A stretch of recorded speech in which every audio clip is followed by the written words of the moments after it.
General Assembly is coming this month. General Assembly, or GA as it's often called, is our annual meeting for business and education. You can still sign up to attend virtually, which is much cheaper than when it occurs in person. No motel rooms or restaurant meals, for instance. If you do want to attend and be a delegate, vote at the business meetings, let me know. It's not too late. The opening ceremony is Wednesday, June 23rd. And if you are a member or friend of this church, you will be able to watch the Sunday morning service on the 27th at 11 a.m. Watch for links in our weekly emails. Good morning and welcome. My name is Annie Foerster, and I'm minister here at First Jefferson Unitarian Universalist Church in Fort Worth, Texas. We are continuing to offer online services until September 12th. This gives us time to make some repairs to the building, prepare for having folks in again, and to be sure we are adequately safe for people to return. In the meantime, we will continue to stream our services on Facebook and YouTube. Let us begin our worship this morning with music from our pianist, Misha Berestnev.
Our call to worship this morning was written by the Reverend Connie Simon from the First Church in Cincinnati, Ohio. This is the hour. The time has come.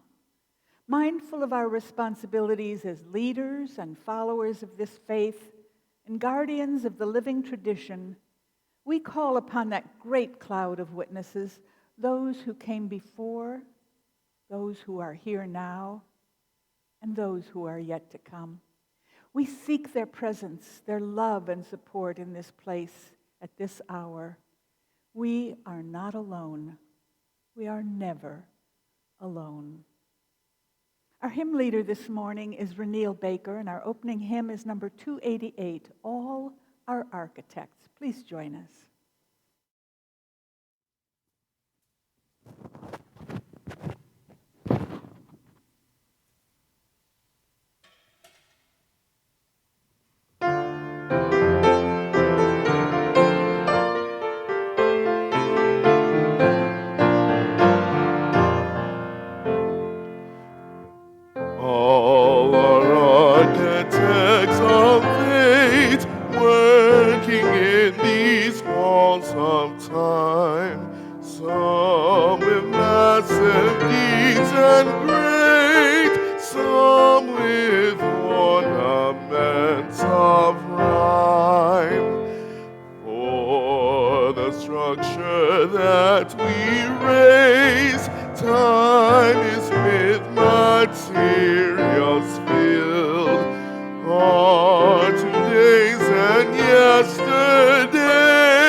and ascending and secure shall tomorrow find its place.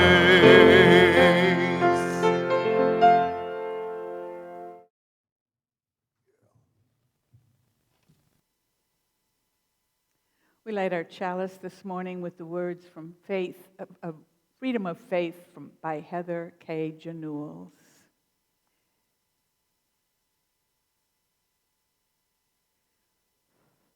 Our prophets lived and died for the freedom of faith. We are here in their spirit. We are here to practice and sustain our living tradition, to light a chalice, claiming for justice the heat and power of fire in our free faith. We are here seeking freedom from despair, the freedom to be loved as ourselves, and the freedom to grow beyond imagination. Please join me in saying our covenant, which we repeat every Sunday.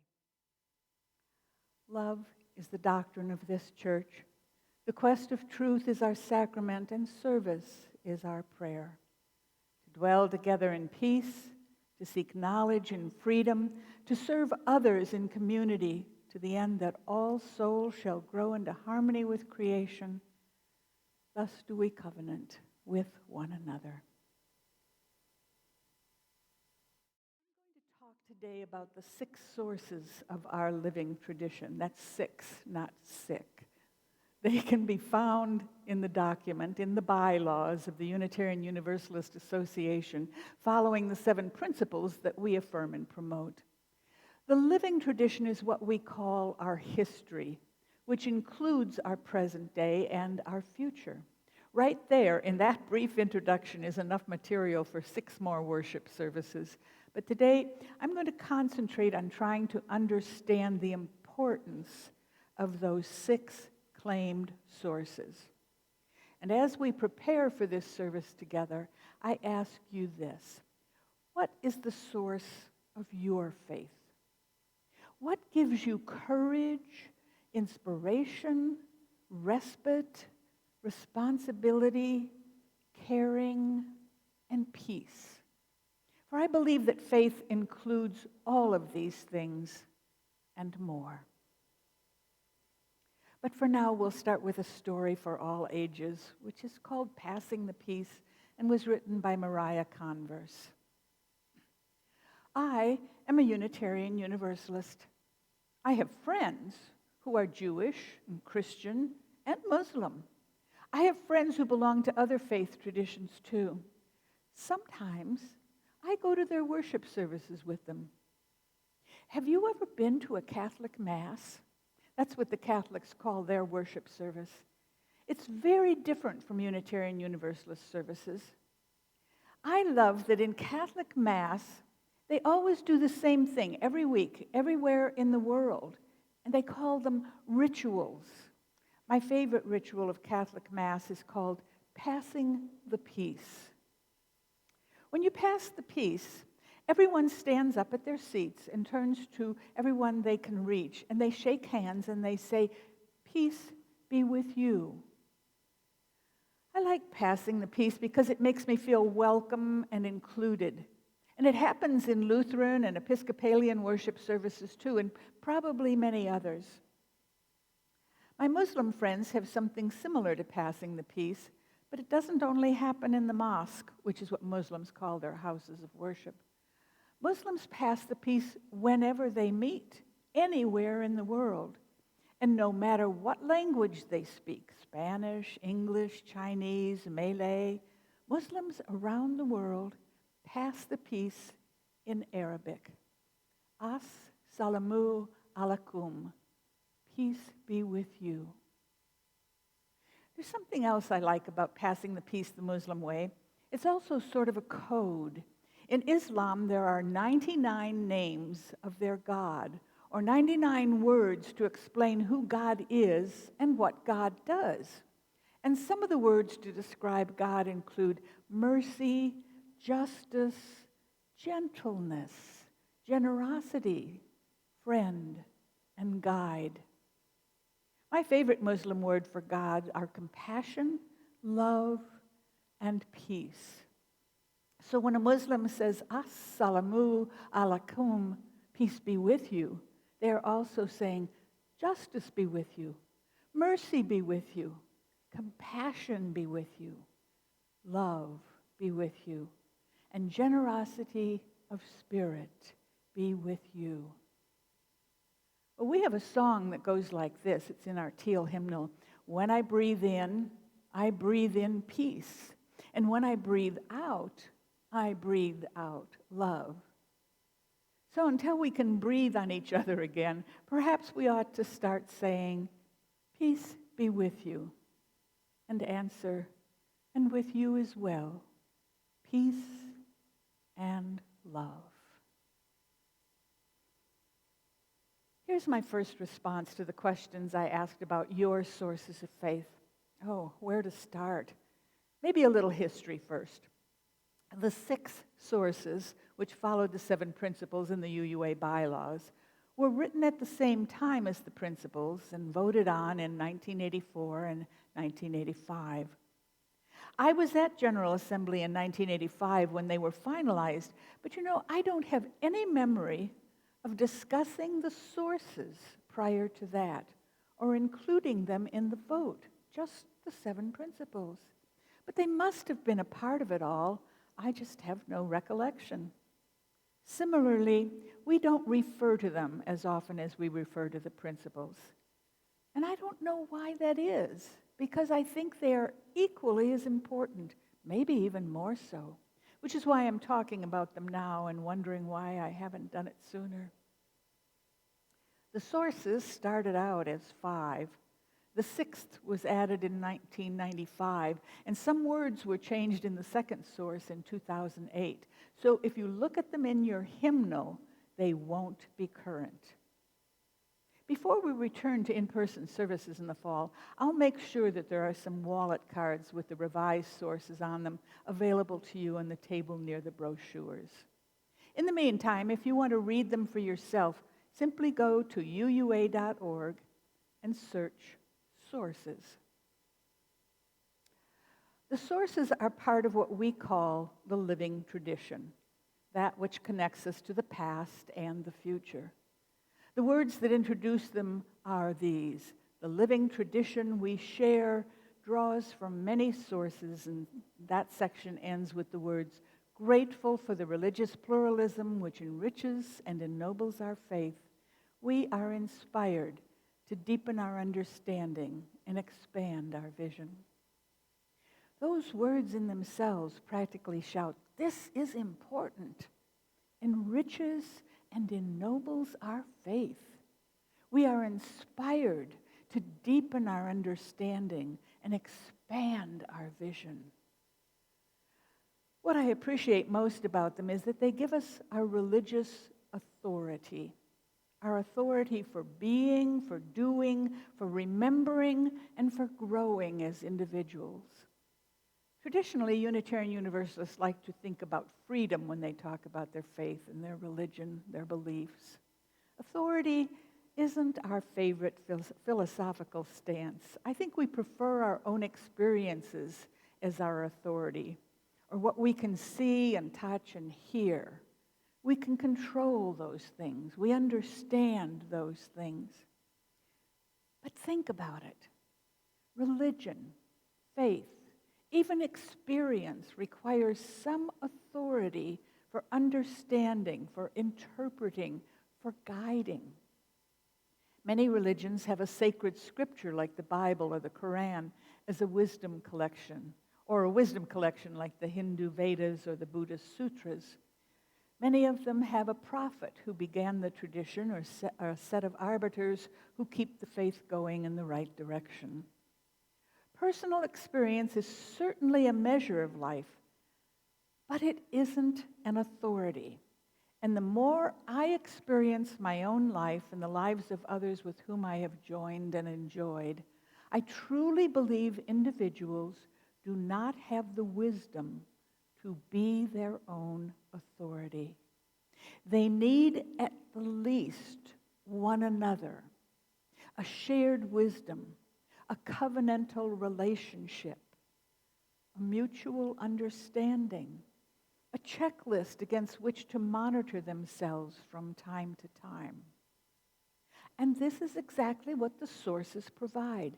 Not a mandate, not a catechism, not a commandment, but a starting point and a checklist. Rivers have sources, and look how freely they flow. Science has sources, and look how it is able to build on them. Stories have sources, and see how we identify ourselves by them, through them, learn from them. Unitarian Universalists have a living tradition, many prophets, many lessons, much wisdom, great truths to teach, multiple paths to follow, challenges galore, reverences in multitudes, and the authority to keep on growing, deepening, sharing, lifting up, inspiring, and being inspired. It has love to enfold us, work to ennoble us, joy to make it all worthwhile. That's what makes an authority worth measuring yourself against. Now, I'm going to get to the individual sources and what each of them is designed for when I return, but for now, a generosity report. As you know, our choir director of 40-some years, Roy Redmond, has retired this year, and we are so grateful for the love of music he has built into our worship services all these years. Finding a new director, a new direction, won't be easy, but we've been working on it.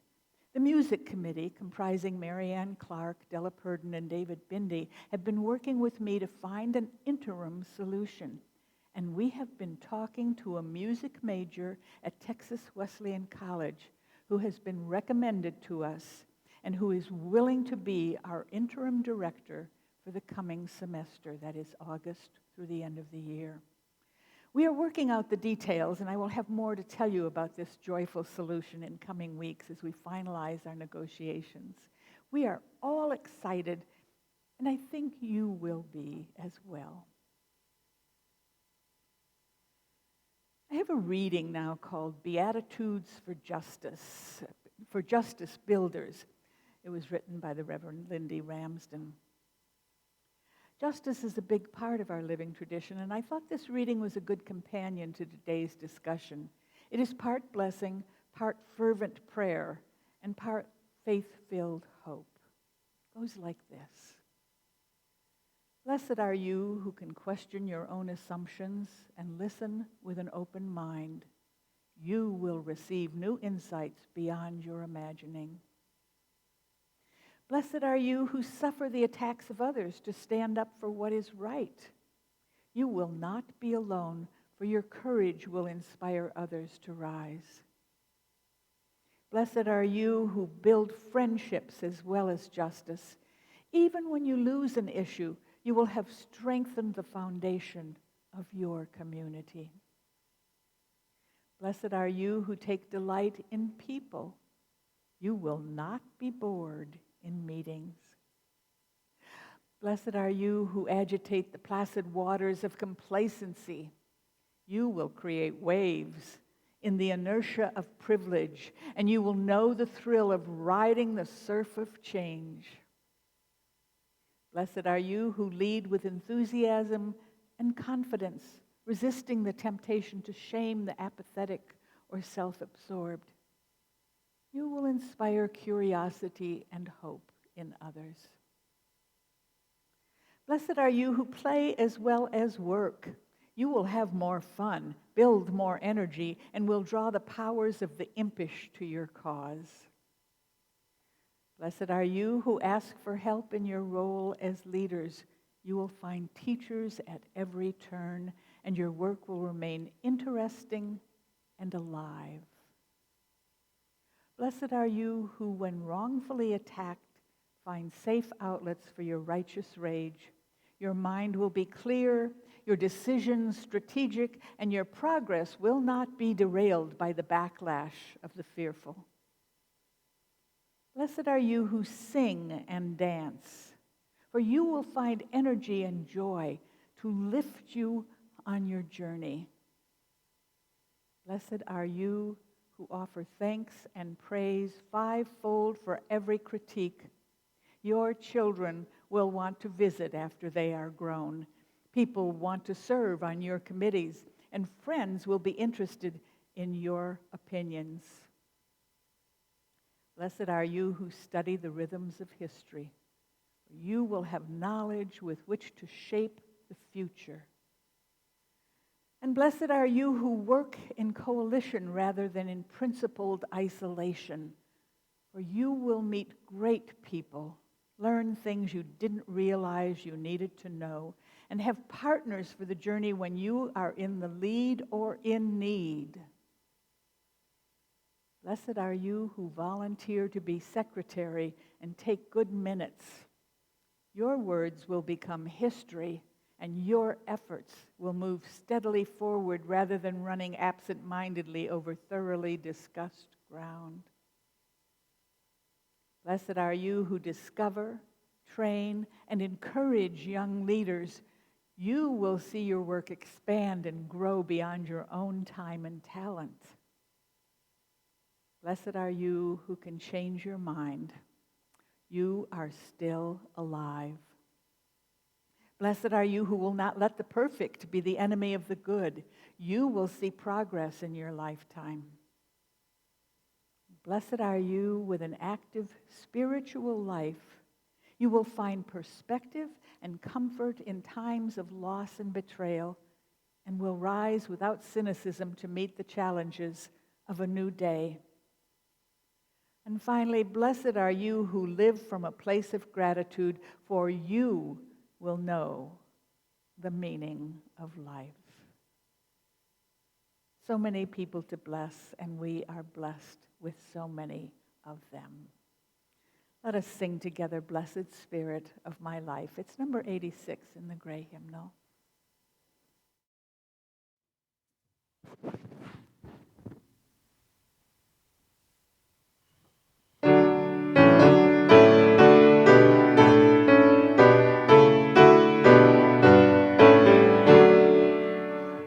Blessed Spirit of my life, give me strength through stress and strife. Help me live with dignity. Let me know serenity. Fill me with a vision. Clear my mind of fear and confusion. When my thoughts go restlessly, let peace find a home in me. Spirit of great mystery, hear the still small voice in me. Help me live my wordless creed as I comfort those in need. Fill me with compassion, be the source of my tuition. Then when life is done for me, let love be my legacy.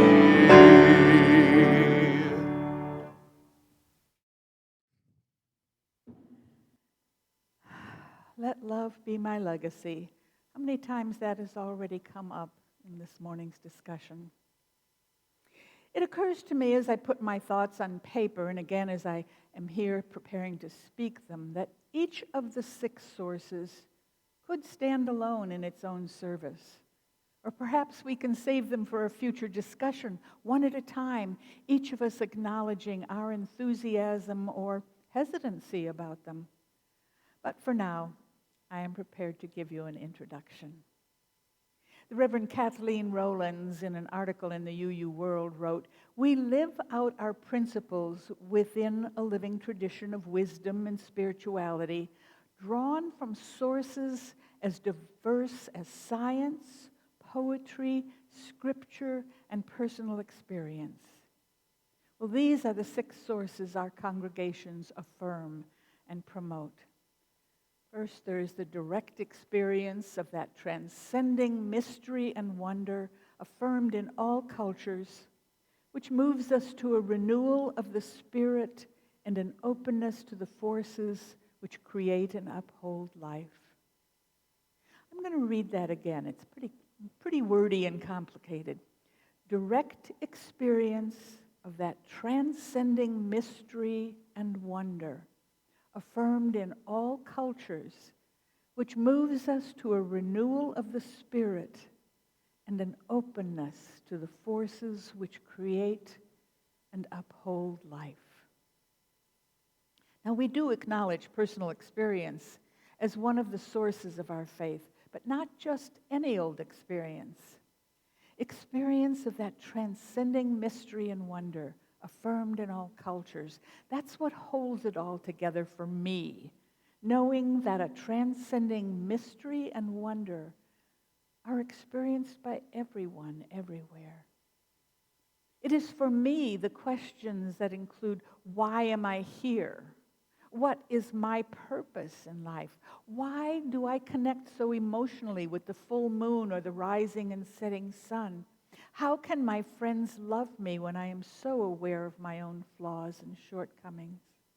How is it that my tears reflect both great sorrow and immense joy? What is the sense of peace and fulfillment that comes over me when I least expect it? And why am I disturbed by the evil perpetrated upon those I don't even know? What will come next? How can I express my gratitude? When I was a child, even a young adult, I thought I would have all the answers to life's questions by now. But I find that the older I get, I am blessed by more questions like these and more mystery and wonder. I call myself a humanist. I've told you this before, but that is the adjective, not the noun. What I really am is a humanist mystic, taking full advantage of those transcending mysteries and wonders as part of the authority of my faith. Asking those questions, lifting them up, often leads me to their possible answers, but also brings me more blessed questions. The second source says, words and deeds of prophetic people which challenge us to confront powers and structures of evil with justice, compassion, and the transforming power of love. Again, the power of love. This is the source that got edited in 2008. It originally spoke of the prophetic women and men, but it was changed to people to accept the idea of gender diversity. The original writing with women placed first was an historic first, and many wanted to honor that, but people is admittedly more inclusive, if not as poetic. But the important part is that we don't forget our past, or we try not to. We honor those who have come before us, the Susan B. Anthonys who fought long and hard for women's rights to vote, the Mary Livermores who stood up for equal education, the Ralph Waldo Emersons who saw so much potential and possibility in human beings, the Rosa Parks who showed bravery and determination in impossible situations, and the James Reebs and the Viola Gregliozos who gave their lives fighting for the rights of others. Many of these people's names are unknown to us, and we must lump them together with the names we know. But we don't honor them just because of the work they did in their own lives, but because they challenge us to do the same in our small lives, not caring if our names are remembered or not. They challenge us to confront the powers and structures of evil, even as our state government tries to change the current laws to keep people of color from voting or to reduce the rights of women to have control over their own bodies and lives. They challenge us to fight for justice, to uphold compassion, and experience what love can do to transform hate into life, killing into love. Who are your inspiring prophetic people? The third source says, wisdom from the world's religions, which inspires us in our ethical and spiritual life. Okay, right here we have work to do. How many times have I sat through a worship arts committee meeting where we said, we have to get someone in here to talk about Islam, to speak about Buddhism, to explain Hinduism? Too many, that's how many. It's on my agenda, not just because it would be interesting, it would be very interesting, but because it would inspire us. It would help us expand our ethical and spiritual lives. I really believe that. There is much wisdom available in the world, my friends, and we must not look at it with narrowed eyes because it does not always fit with our current range of experience. We can be inspired by the experiences of others, and we need to learn to keep an open heart. If we desire and aspire to freedom of religion, we must grant it open-handedly to others and not assume we have the only answers to life's questions. I'm going to rest there for a minute and go on to the communion of names and milestones that we celebrate each Sunday as we look at the stories that live in this community. Some of them are happy, and some of them are sad, and some of them kind of fall in between. Julia Sexton's father died this past week. She had gone to visit her mother who was ill, and when she returned home, learned of her father's death. We are very sad for Julia as she mourns the passing. And I know that she would appreciate cards and letters and emails. I want to express my own joy at doing a memorial service for a man I didn't know. I was contacted by his family that lives on both coasts, but he lived here in Fort Worth. And they contacted me because they knew that he was not a Unitarian Universalist, but understood what we stand for and would be pleased to have a UU minister do his service. And I'm meeting with the family online today, this afternoon, to talk about his life. And I'm so glad that I'm able to do this for somebody. And finally, please send healing prayers for the family and friends of Daniel E. Gring. Dan passed away peacefully on June 2nd. He is Jude Olson's beloved twin brother. He lived in Pennsylvania, where services will be held next week. Again, Jude would probably appreciate your cards and letters. Let us take a moment to consider the stories that live in this beloved community, the stories that we hear aloud sometimes, and the stories that just live in the heart of this community. Let us take a moment to consider how we are all connected and how we need to acknowledge and honor that connection as we meditate silently for a moment and then listen to the meditation music of the piano.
Share a story from your own life with somebody today.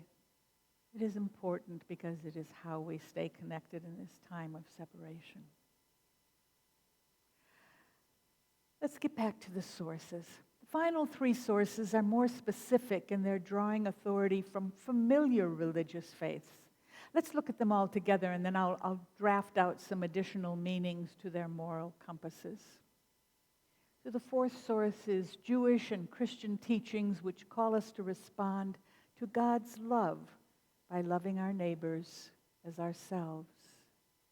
The fifth is humanist teachings which counsel us to heed the guidance of reason and the results of science and warn us against idolatries of the mind and spirit.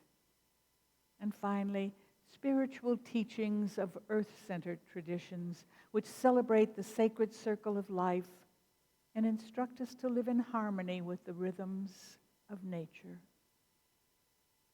Now, when we talk about world religions, they're often thought of as more distant, more exotic than these. But all three of the named sources, Jewish and Christian teachings, humanist teachings, and earth-centered teachings, are all a part of our current experiences, or could be.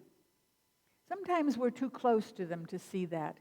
I hear come-outers from this congregation sometimes dismiss things like, oh, I'm a lapsed Lutheran, or I'm a recovering Catholic, dismissing this wisdom as something that came from another part of their life, something that they have discarded or forgotten. Or maybe you didn't grow up in a church or synagogue, but you can still learn a great deal from the lessons of these faiths now. I challenge you, as I challenged myself, to remember what it was that kept you from these childhood or young adult experiences, and to lift it up above what you discarded. Here's my partial list. Making a joyful noise, singing. I grew up in a church that expressed joy in song, expressed love in singing, expressed sorrow in tuneful lament. And I thank them for that. I learned about community, the warmth of giving, of sharing, of accepting. My love of stories comes from those early days in a different church, those Bible stories that aren't really history, but are nonetheless true, because they teach us something important, give me another way of looking at life, show me possible solutions to difficult situations. And I am grateful for all of these. I do not have to pray to Jehovah or Jesus to appreciate their teachings. I can always be a student of life in any of its many forms. I've already mentioned that I'm a humanist, but I clarify it now by saying that I am a religious humanist. That rational, science-based tradition of religious humanism came out of 20th century Unitarian churches. Idolatries, literally the worship of idols. Yes, humanism teaches the historical heretics, us, Unitarians and Universalists, not to accept the heresies that will restrict the mind and enslave the spirit. And finally, the spiritual teaching of earth-centered religions was the source that was added in 1995. What exactly are we talking about here? Some definitions go directly to the goddess faiths, the matriarchal religions, the pagans. Their faiths are based on what we see in nature, woman being the giver of life, the seasons being the ruling force in our lives, death being universal and therefore part of the natural order of things. But this group of faiths includes so much more. Native American religions, Australian Aboriginal faiths, and our own 19th century love affair with transcendentalism, which includes the inherent goodness of all people. Living in harmony with the rhythms of nature. Not a bad lesson at all. Not unworthy for a source of authority in our lives. In this day when we can cool our homes from the sun's presence in summer and heat against the north wind's incursions in the winter, we aren't always in harmony with the rhythms of nature, or we fight against them. But we can't win. They will always be there. Best to learn to live with them, discover what they are teaching us, realize the rhythms that exist in our own individual lives by our very natures as subjects of creation. There is so much more I could say and probably will say in the future, but for now I encourage you to study the sources and see where they apply or could apply in your own life. I will end our exploration this morning with the words of Jason Shelton, a Unitarian Universalist composer and spokesperson who wrote for the Unitarian Universalist World magazine an article that concluded thus: "There are differences between us that are real and substantive, and if we let them, they could tear us apart. If we don't engage with what it means to be Christian in a Unitarian Universalist setting, or humanist in a pluralist setting, then we are lacking the tools to be in community with one another. Instead of watering everything down to the theological least common denominator, we need to be in integrity with each of our sources, not watering down Christianity so that the humanist feels comfortable with it, or watering down humanism so the pagans feel comfortable with it. Sometimes there will be things that express your theology and make me feel uncomfortable, but I will grow spiritually by being in community with you who sees things differently. I will grow spiritual by being in community with you who sees things differently. Tell me what you see. I invite you into this community that you may grow spiritually, and that I might grow from knowing you, that you might understand my mind, and I yours." There are so many hymns I might have closed this service with, but knowing I had the large voice of Reneel Baker on hand today, I chose "Turn the World Around." I'm not putting the words on the screen this time. I want you just to sit back and enjoy. Reneel, tell us how to turn the world around.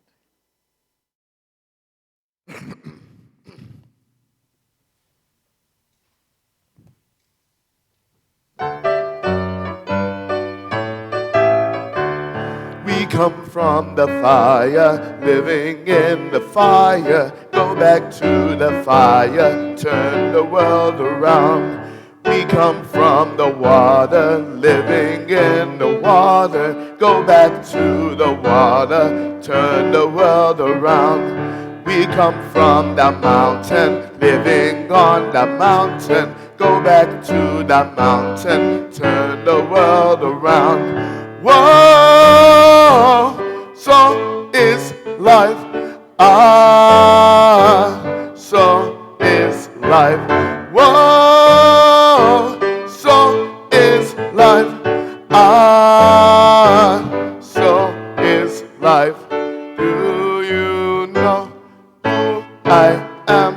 Do I know who you are? See we one another clearly. Do we know who we are? Do you know who we are? Do one another know? Do you know?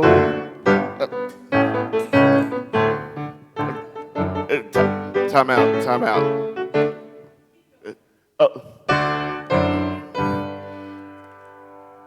Let's start that second part again. Do you know who I am?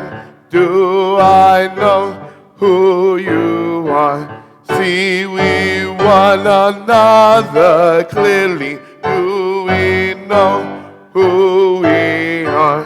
Do you know who?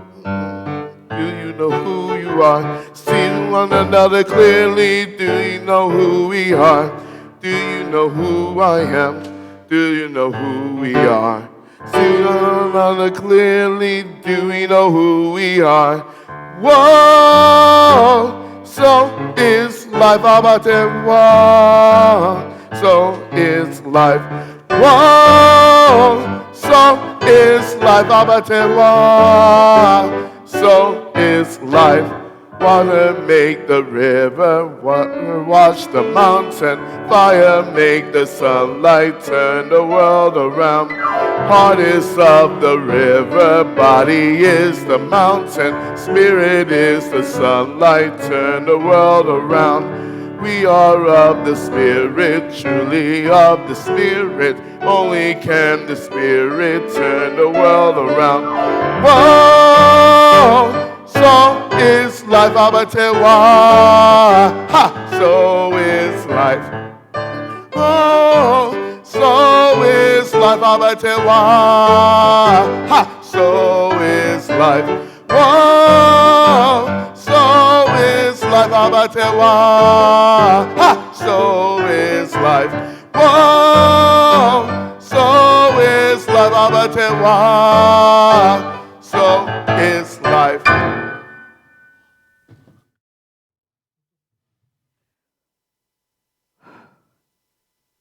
I danced through that whole song. And thank you, Reneel, for teaching us that we are not all perfect and that we can, in our humility, be wonderful in spite of mistakes.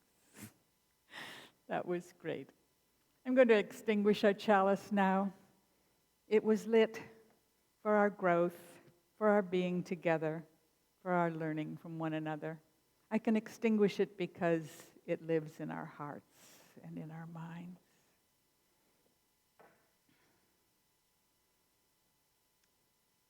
So for now, go out into the world in peace. Have courage. Hold on to what is good. Return to no person evil for evil.